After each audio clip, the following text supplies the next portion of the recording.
بسم الله الرحمن الرحيم. الحمد لله رب العالمين، والصلاة والسلام على سيد الأنبياء والمرسلين محمد وآله وأصحابه أجمعين ومن تبعهم بإحسان إلى يوم الدين. أما بعد، فقد قال الله تبارك وتعالى: أعوذ بالله من الشيطان الرجيم. بسم الله الرحمن الرحيم.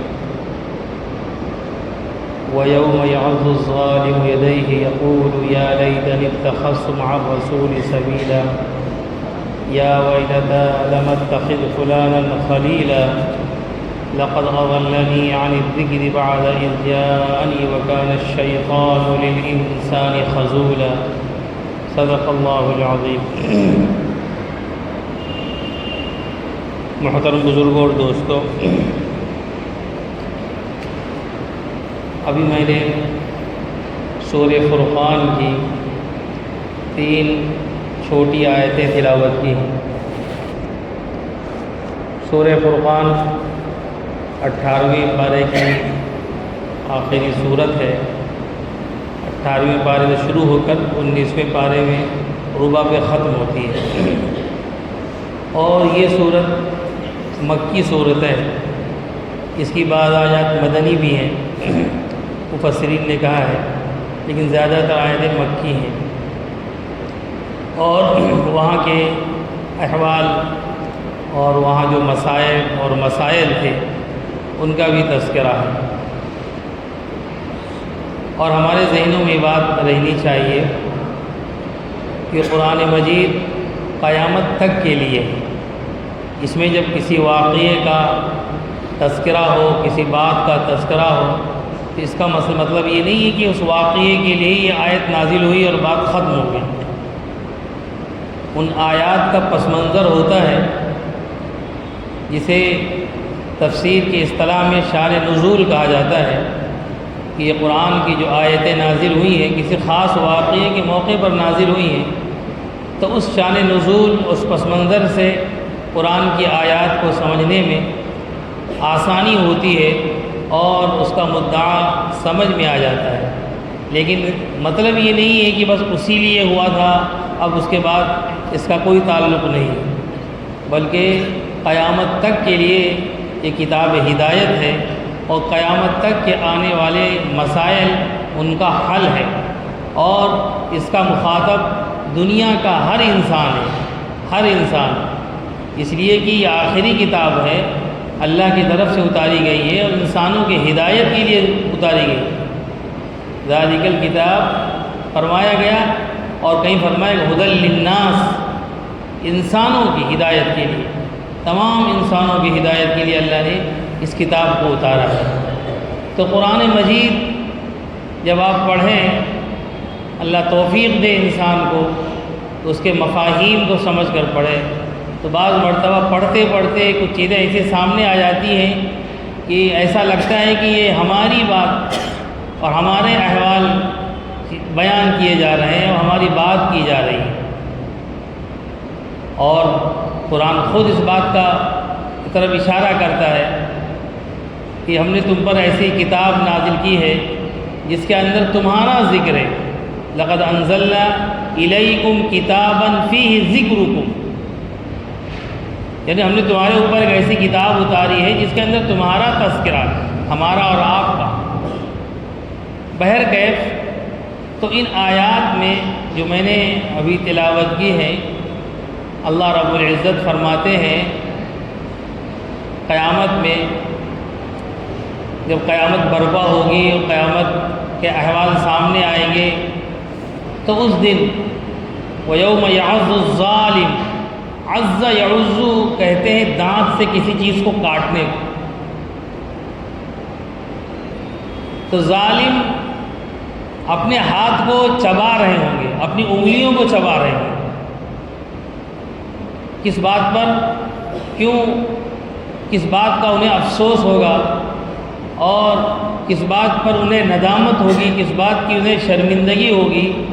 کبھی انسان جب بہت زیادہ یعنی اپنے کسی کیے پر اس کو پچھتاوا ہوتا ہے، تو پھر وہ انسان اپنے آپ کو بھی نقصان پہنچا لیتا ہے، کبھی اپنا ہاتھ کاٹ لیتا ہے، کبھی ہاتھ کو زمین پر مار دیتا ہے، کبھی دیوار پہ مار دیتا ہے، اور کتنی مرتبہ سنا کہ آدمی نے غصے میں ہاتھ چلا دیا اور ہاتھ زخمی ہو گیا۔ تو وہی فرمایا کہ انسان وہ اس وقت ظالم کا لفظ استعمال کیا ہے، اور یہاں ایک خاص واقعے کی طرف اشارہ ہے کہ مکہ مکرمہ میں عقبہ ابن معیط ایک سردار تھا، کافر تھا، اور اس کا معمول یہ تھا کہ کبھی سفر میں جاتا اور سفر سے جب واپس لوٹ کر آتا تو پارٹی کرتا، اپنے دوستوں کو بلاتا، مکے کے سرداروں کو دعوت کرتا، سب کو بلاتا۔ رسول پاک صلی اللہ علیہ وسلم سے بھی تعلق تھا، چونکہ مکے ہی میں تھے، خاندانی آدمی تھے، آپ خود سردار خاندان سے اور ایک سردار کے پوتے تھے، تو وہ آپ کو بھی دعوت دیتا، آپ کو بھی دعوت بلاتا۔ ایک مرتبہ رسول پاک صلی اللہ علیہ وسلم اس کی دعوت میں شریک ہوئے، اور دعوت میں شرکت کرنے کے بعد آپ نے کہا کہ میں تمہارا کھانا اس وقت تک نہیں کھاؤں گا جب تک تم اس بات کی شہادت نہ دو کہ اللہ کے علاوہ کوئی معبود نہیں ہے اور اس کے علاوہ کسی کی عبادت درست نہیں ہے، اور میں اللہ کا رسول ہوں۔ آپ نے اس کے سامنے یہ شرط رکھی، اس وقت تک میں تمہارا کھانا کھاؤں۔ عربوں کا ایک مزاج تھا کہ وہ اپنے آئے ہوئے مہمان کو کبھی ناراض نہیں کرنا چاہتے، چاہے اس کے لیے انہیں کتنی بڑی قیمت چکانی پڑے۔ اس لیے وہ اگر دشمن کو بھی پناہ دے دیتے یا دشمن بھی ان کے دروازے پہ آ جاتا، پھر اس سے جو ہے چھیڑ چھاڑ نہیں کرتے، کہ ہمارے جیسے نہیں کہ دروازے پر آئے ہوئے پر حملہ کر دیا جائے، اسے وہ معاف کر دیتے۔ جب آپ نے یہ بات کہی تو عقبہ ابن معیط نے جو ہے یہ کلمہ پڑھ لیا، اور پھر آپ رسول اللہ صلی اللہ علیہ وسلم نے کھانا تناول فرمایا اور دوسرے سرداروں نے کھایا۔ اس کا ایک دوست اور تھا جو انتہائی قسم کا ظالم اور مسلمانوں کا انتہائی کٹر دشمن تھا، ابی بن خلف، اس کا نام سنا ہوگا آپ نے۔ اس کو جب پتہ چلا، اس کا بہت قریبی دوست تھا،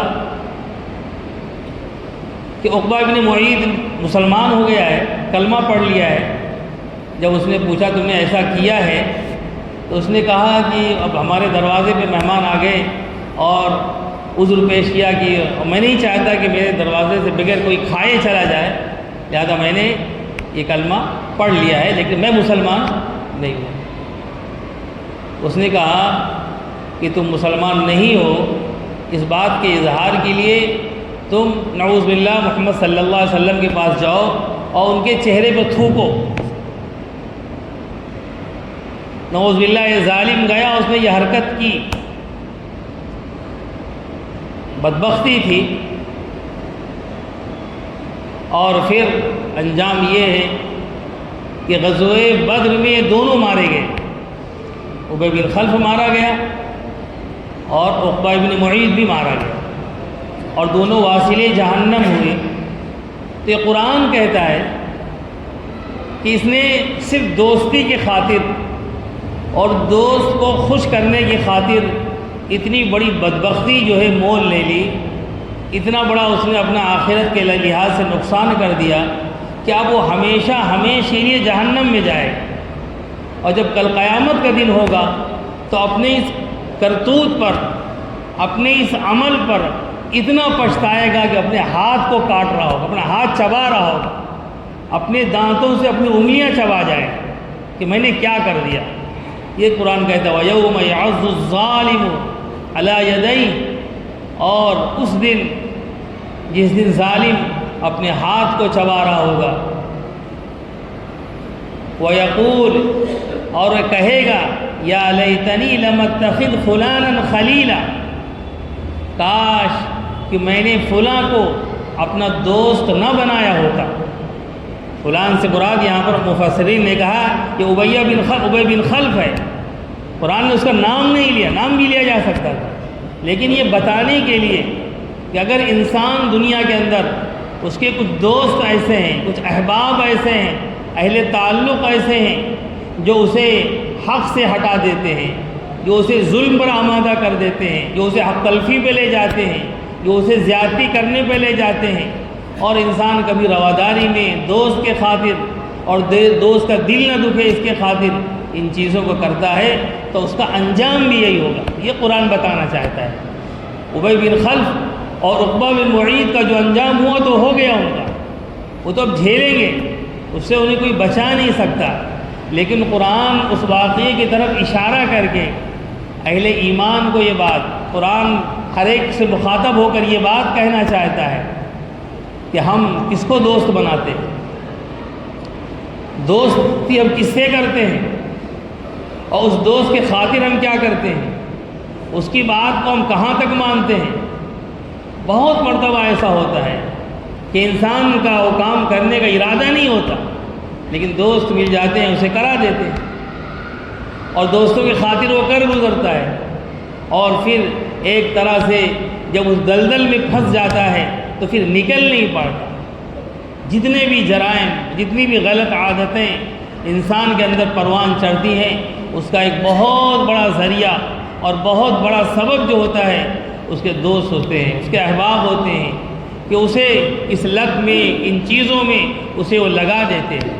اسے بہت سارے لوگوں کے بارے میں آپ بھی جانتے ہوں گے، ہم بھی جانتے ہیں، بہت اچھے آدمی تھے، بڑے سلجھے ہوئے انسان تھے، بڑے جو ہے اگر کہا جائے شریف انسان تھے، لیکن صحبت مل گئی، احباب مل گئے تو پھر وہ ہٹتے گئے اور دور تک چلے گئے۔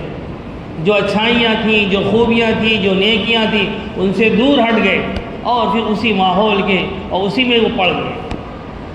تو قرآن ہم سب کو جگا رہا ہے، بتا رہا ہے کہ ہمارا معاملہ یہ ہے کہ ہم کسی کو بھی دوست بنا لیتے ہیں، کہتے ہیں یہ ہمارا دوست ہے، جبکہ انسان اپنے دوستوں سے پہچانا جاتا ہے۔ اگر آپ کسی کو پہچاننا چاہتے ہیں یہ آدمی ہے کیسا، اس کا کردار کیا ہے، اس کا کیریکٹر کیا ہے، اس کے معاملات کیسے ہوں گے، تو اگر آپ نہیں دیکھ سکتے تو اس کے احباب کو دیکھو، اس کے دوستوں کو دیکھو، اس کی مجلس میں بیٹھنے والوں کو دیکھو، خود اس کی مجلسوں کو دیکھو، وہاں کون سے لوگ بیٹھے ہیں، کیسے لوگ ہوتے ہیں، آپ کو اندازہ ہو جائے کہ آدمی کس کیٹیگری کا ہے۔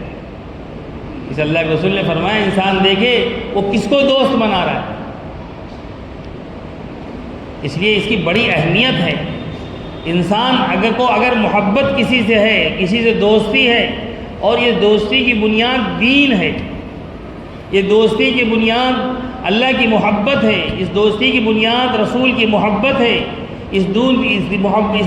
وہ دوستی کی بنیاد دین کی نشر و اشاعت ہے، دین کو مضبوط کرنا ہے، تو اللہ کے یہاں اس کا بہت بڑا مقام ہے، اللہ کے یہاں اس کی بڑی اہمیت ہے۔ بلکہ کل قیامت کے دن پکارا جائے گا، اللہ تعالیٰ ندا لگائے گا، این المتحابین فیہ، وہ دو محبت کرنے والے جن کی محبتیں صرف میرے وجہ سے تھی، میرے لیے تھی، وہ کہاں ہیں؟ ان کو پکارا جائے گا، ان کا اعزاز کیا جائے گا، انہیں جنت کا جو ہے راستہ دکھایا جائے گا، اور ان کو انعام دیا جائے گا کہ اگر کسی کی محبت اللہ کے لیے ہے، کسی کی محبت دین کے خاطر ہے، کسی سے کسی کی محبت اس لیے ہے یہ آدمی دین کے لیے کارآمد ہے، دین کے لیے یہ اپنی قربانیاں پیش کرتا ہے، دین کے لیے یہ جو ہے جوخم اٹھاتا ہے، دین کے لیے پریشانیاں جھیلتا ہے، لہذا ہم کو اس سے محبت ہو جاتی ہے، ہمارا اس سے تعلق ہو جاتا ہے، اور اس تعلق کو ہم قائم کر لیتے ہیں کہ مبارک تعلق ہے۔ لیکن اس کے برعکس اگر ہمارا تعلق کسی سے ہے اور کسی سے ہم کو محبت کا دعویٰ ہے اور دوستی کا دعویٰ ہے، اور مطلب اس کا انجام اس کا دین نہیں ہے، آخرت نہیں ہے، اللہ نہیں ہے، رسول نہیں ہے، تو پھر یہ بہت خطرناک چیز ہے۔ اسی دوستی پر کل روئے گا، اپنے ہاتھوں کو چبائے گا، اپنی انگلیوں کو چبائے گا، اور اپنے آپ کو تکلیف پہنچائے گا، کاش میں نے فلاں سے دوستی نہ کی ہوتی، لم اتخذ فلانا خلیلا، کاش کہ ہم نے فلاں کو دوست نہ بنایا ہوتا، فلاں سے تعلق قائم نہ کیا ہوتا۔ یہ انسان اس پر افسوس کرے گا، ندامت کرے گا، لیکن اس وقت افسوس اور ندامت کوئی فائدہ نہیں دے گی، کوئی ایک لمحے کے لیے، اور 1 انچ کہتے ہیں کہ 1 بال کے برابر بھی اس کا یہ افسوس کرنا، رونا، چیخنا، چلانا، انگلیوں کو چبانا، اپنے آپ کو ہلاک کرنا، کوئی اس کو فائدہ نہیں پہنچائے گا، کیونکہ وقت نکل چکا ہوگا۔ یہ وقت غور کرنے کا، فکر کرنے کا، سمجھنے کا یہ ابھی ہے کہ ہماری دوستیاں کہاں ہیں، ہمارے تعلق والے کہاں ہیں۔ آج ہم نے اس کو اہمیت نہیں دی، اور اس کو یہ سمجھتے نہیں یہ بھی کوئی دینداری ہے۔ ہم ہیں دیندار، ہماری نماز، جیسا کہ دوسرے مذاہب میں یعنی دین ایک آدمی کا پرسنل میٹر ہے۔ کرسچن ہے، چرچ میں جا کر وہ کرسچن بن جاتا ہے، اور اپنے گناہوں کو جا کر پادری کے سامنے اعتراف کر لیتا ہے، اور وہ سوچتا ہے دھو گیا، سب کچھ ختم ہو گیا، چرچ سے باہر وہ جو چاہے کرے، ایک دم آزاد ہو گیا۔ آج مسلمانوں کو بھی یہی تصور قائم ہو گیا، ارے بھائی مسجد میں جھوٹ مت بولو، مسجد میں بات مت کرو، مسجد میں گالیاں مت دو، مسجد میں دھوکہ مت دو، باہر جو چاہے کرو، جو کرنا ہے ایک مسجد کے باہر آ جاؤ۔ ایک دین ہمارا مسجد کے لیے ہے، اور ایک دن ہمارا مسجد کے باہر کا ہے۔ ایک ہماری زندگی مسجد والی ہے، اور ایک ہماری زندگی مسجد کے باہر کی ہے۔ یہ دو رخی اسلام میں نہیں ہے۔ اسلام میں اسی کو تو منافقت کہا جاتا ہے، اور جو انتہائی خطرناک چیز ہے۔ منافق کے بارے میں تو کہا گیا یہ کافر سے بھی زیادہ بدتر لوگ ہیں۔ کافر جس کو ہم کافر کہتے ہیں، اگر آپ کو کہہ دیا جائے تو ہمیں گالی لگتی ہے۔ فرمائے منافقت، یہ منافق جو ہونا جو ہے یہ کافروں سے زیادہ بدتر ہے۔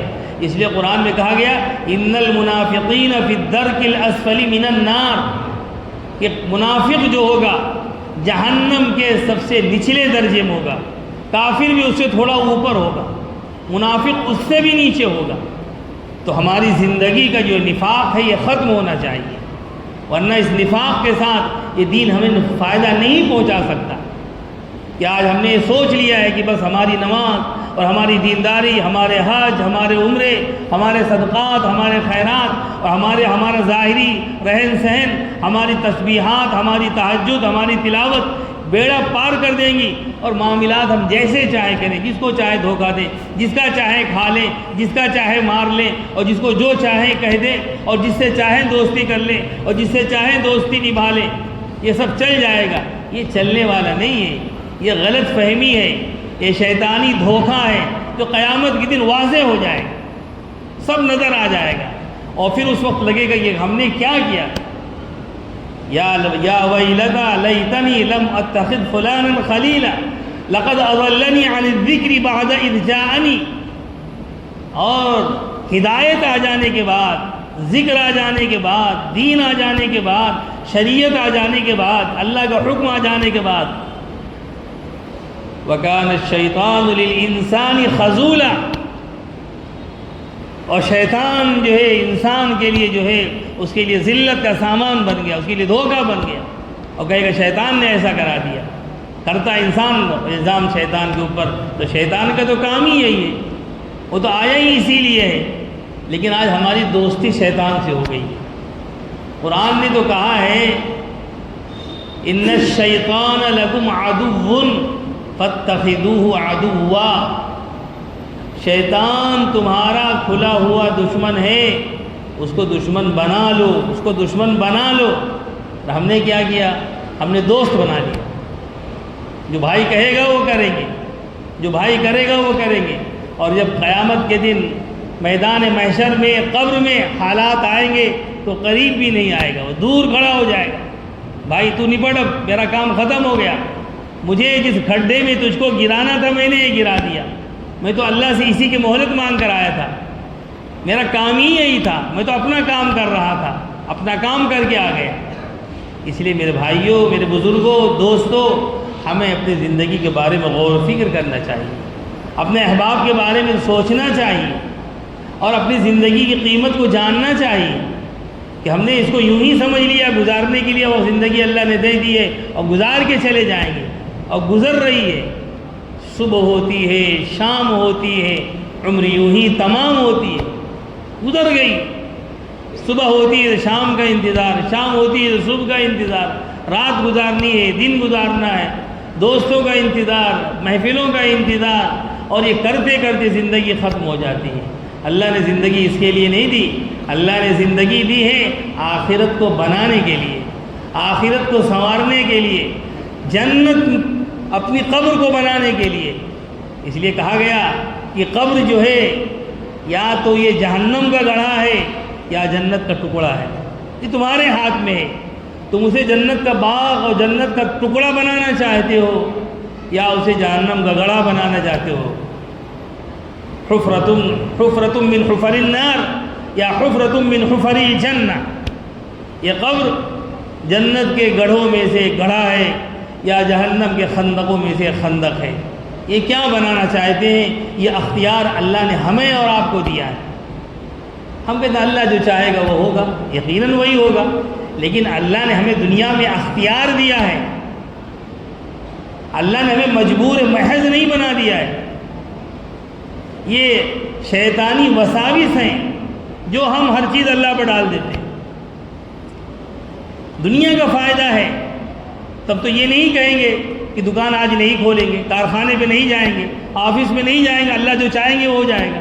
لیکن جب دین کا مسئلہ آتا ہے تو اللہ جو چاہیں گے وہ ہوگا۔ اللہ کہیں توفیق کی دعا کیجئے، دعا کرتے رہیے آپ۔ یہ تو کبھی نہیں کرتے میں دکان پہ نہیں جاتا ہوں، پولیس صاحب دعا کرتے رہے کہ میرا کاروبار چلتا رہے، میں گھر میں اطمینان سے سوتا رہوں گا۔ یہ دعا کرانے کے لیے کوئی نہیں آئے گا، لیکن جب دین میں کوئی مسئلہ آئے گا پولیس صاحب دعا کیجئے، دعا کیجئے، دعا سے کام بن جائے گا۔ یہ شیطان ہوتا ہے جو ہم سے اس طرح کی باتیں کہلاتا ہے۔ ہمیں جاگنا چاہیے، بیدار ہونا چاہیے، ہم خواب غفلت میں نہ پڑے رہیں کہ خواب غفلت میں پڑے اچانک موت کا فرشتہ حاضر ہو جاتا ہے، پھر ساری ہیکڑی انسان بھول جاتا ہے، پھر کچھ نظر نہیں آتا ہے۔ ایک صاحب تھے، اچانک انہیں اٹیک آ گئے، ان کے اوپر کچھ حقوق تھے، گھر والوں کے تھے، بھائیوں کے تھے، رشتہ داروں کے تھے، کبھی سانس نہیں لیتے تھے۔ اٹیک آیا، ہاسپٹل پہنچ گئے، بلایا بیوی کو، لڑکے کو، یہ فلاں کو دے دینا، یہ فلاں کو دے دینا، یہ فلاں کو دے دینا، یہ فلاں کا ہے، فلاں کا۔ اللہ نے شفا دے دی، گھر آ گئے، پھر جہاں تھے وہیں پہنچ گئے، کسی کو کچھ نہیں دیا۔ اور اللہ کا کرنا کہ پھر کچھ دن کے بعد دوسرا آیا تو موقع ہی نہیں ملا۔ تو یہ انسان ہے، موت کو دیکھ کر گھبرا جاتا ہے، آدمی سوچتا ہے کچھ کر لیں گے، لیکن جب وہ وقت آ جاتا ہے تو ایک لمحے کا موقع نہیں ملتا ہے۔ اسے میرے بزرگوں، میرے بھائیوں، ہم سوچیں اپنی آخرت کے بارے میں، ہم سوچیں اپنی ذمہ داریوں کے بارے میں، ہم سوچیں اپنی نسلوں کے بارے میں۔ ہم نہ جانے کیا کیا سوچتے ہیں، کیا کیا پروگرام ہمارے پاس ہیں، کیا کیا منصوبے ہیں، لیکن کیا ان منصوبے میں یہ چیزیں ہیں؟ اگر نہیں ہے تو ہم دھوکے میں ہیں، اور شیطان کے بتائے ہوئے راستے پہ ہم آپ چل رہے ہیں۔ اور اگر کچھ لوگ ہمارے ساتھ ایسے ہیں جنہیں ہم اپنا دوست کہتے ہیں، جنہیں اپنا خیر خواہ مانتے ہیں، اور جن سے ہمارے تعلق پر ہمیں فخر ہوتا ہے، تو آپ دھوکے میں نہ رہیں، کہیں وہ دن ہمارے ساتھ نہ آئے کہ ہم بھی اپنے ہاتھوں کو چبانا شروع کر دیں اور ہم بھی اپنے آپ کو مارنا شروع کر دیں، ہم اپنے ہاتھ پاؤں کاٹنے لگے کہ میں نے یہ کیا کیا اور مجھ سے یہ کیا ہو گیا۔ وہ دن اللہ ہمیں نہ دکھائے، اس لیے ہمیں ذمہ داریوں کا احساس ہو، ہم ذمہ دار بنیں۔ اور مومن ایک ذمہ دار شخص ہوتا ہے، ایمان ذمہ داری کا نام ہے۔ جب ایمان اس کے پاس آتا ہے تو ذمہ داریوں کا احساس ہو جاتا ہے۔ آپ صحابہ کی زندگی دیکھیں، کیسے کیسے جن کا آج ہم اکرام سے، عزت سے نام لیتے ہیں، اور دنیا میں ان کے اوپر ریسرچ ہوتی ہے، کتابیں لکھی گئیں، ان پر بڑی بڑی جو ہے لوگوں نے ریسرچیں کی ہیں۔ وہ کہاں کے پڑھے ہوئے تھے، کیا تھا ان کے پاس، کون سی ڈگری ان کے پاس تھی۔ سیدنا عمر فاروق رضی اللہ تعالیٰ عنہ جب خلیفہ بنائے گئے اور ایک وادی سے ان کا گزر ہوا تو کہا یہی وہ جگہ تھی جب میں یہاں اونٹ چرایا کرتا تھا، اور میرا باپ خطاب مجھ کو اس لیے مارتا تھا کہ تجھے اونٹ چرانا نہیں آتا، تو کیا کر سکتا ہے۔ آج اللہ نے مجھے خلافت دی ہے، پوری انسانیت کو میں چرا رہا ہوں۔ یہ بدلاؤ اور یہ تبدیلی یہ کہاں سے آئی؟ یہ ایمان نے ان کو دی۔ ایمان جب آیا تاج عمر پر، حضرت عمر نے جو کام کیے، دنیا حیرت ہے کہ اس زمانے میں، آج پڑھیں فاروق الفاروق علامہ شبلی کے، کہ حضرت عمر نے کیا اصطلاحات کی اس دنیا کے اندر، اور رفاہ عامہ کے کیا کام انہوں نے جاری کیے اس دنیا کے اندر، جیل کا نظام، ٹیکس کا نظام، اور نہ جانے کیا کیا انہوں نے کاررائے نمایاں انجام دیے اس زمانے میں، نہ کوئی یونیورسٹی تھی، نہ کوئی ڈگری تھی، اور دنیا سوچ بھی نہیں سکتی تھی۔ یہ عمر فاروق کے پاس یہ کہاں سے آیا؟ یہ ایمان تھا، اللہ سے تعلق تھا، جو اللہ نے ان کے دل پر کھولا، اور اللہ نے دنیا کو انہوں نے چیزیں دی ہیں۔ میرے بھائی، ایمان جو ہے یہ ذمہ داری کا نام ہے۔ ایمان یہ الٹی پلٹی مارنے کا نام نہیں ہے۔ ابھی الیکشن شروع ہونے والا ہے، اب دیکھیے گا تماشے ہمارے یہاں کیا ہوں گے، کیسے کیسے دیندار لوگوں اور کیسے کیسے ایمان والے، اپنے آپ کو ایمان کا جھنڈا بلند کرنے والے کیسے کیسے تماشے کریں گے۔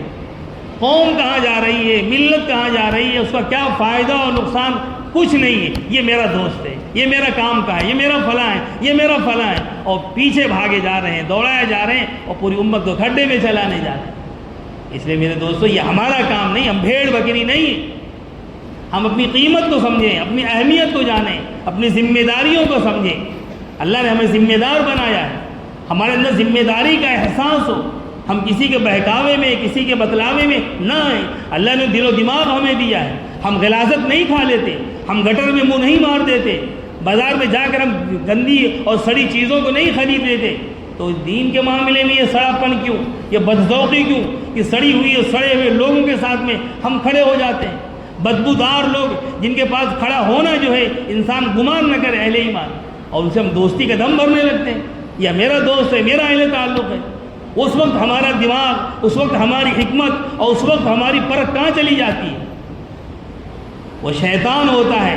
اس لیے قرآن ایسا نہ ہو کہ آپ پھر اس دن کہیں لقد اضلنی کثیرا، اس نے مجھے بہت بھٹکا دیا۔ وہ کام نہیں آئے گا، اور وقت نہ آئے کہ انسان اپنے ہاتھوں اور انگلیوں کو چبائے۔ اس لیے ذمہ داری کا احساس ہے۔ جس ملک میں رہتے ہیں، اس ملک کے اندر ہمارے پاس ایک طاقت، دستور نے، قانون نے دی ہے، الیکشن، ووٹ۔ ہم اپنے ووٹ کی ذمہ داری کو سمجھیں، اس کی قیمت کو جانیں، اور ہماری ذمہ داری ہے کہ ہم پہلے جائزہ لیں، کیونکہ جس ملک میں ہم یہاں سازشیں ہوتی ہیں، مسلمانوں کے ساتھ کیا ہو رہا بتانے کی ضرورت نہیں، کس طرح کی اور کس پیمانے کی سازشیں ہوتی ہیں۔ حکومت جس میں شریک ہو، حکومت کی مشنریاں جس میں شریک ہوں، تو اس میں کیا کہا جا سکتا؟ لیکن ہماری جو ذمہ داری ہے کہ ہم دیکھیں ووٹر لسٹ میں ہمارے نام ہے کہ نہیں، ہمارے بچوں کے نام ہے نہیں، ہمارے محلے کے لوگوں کے نام ہے نہیں۔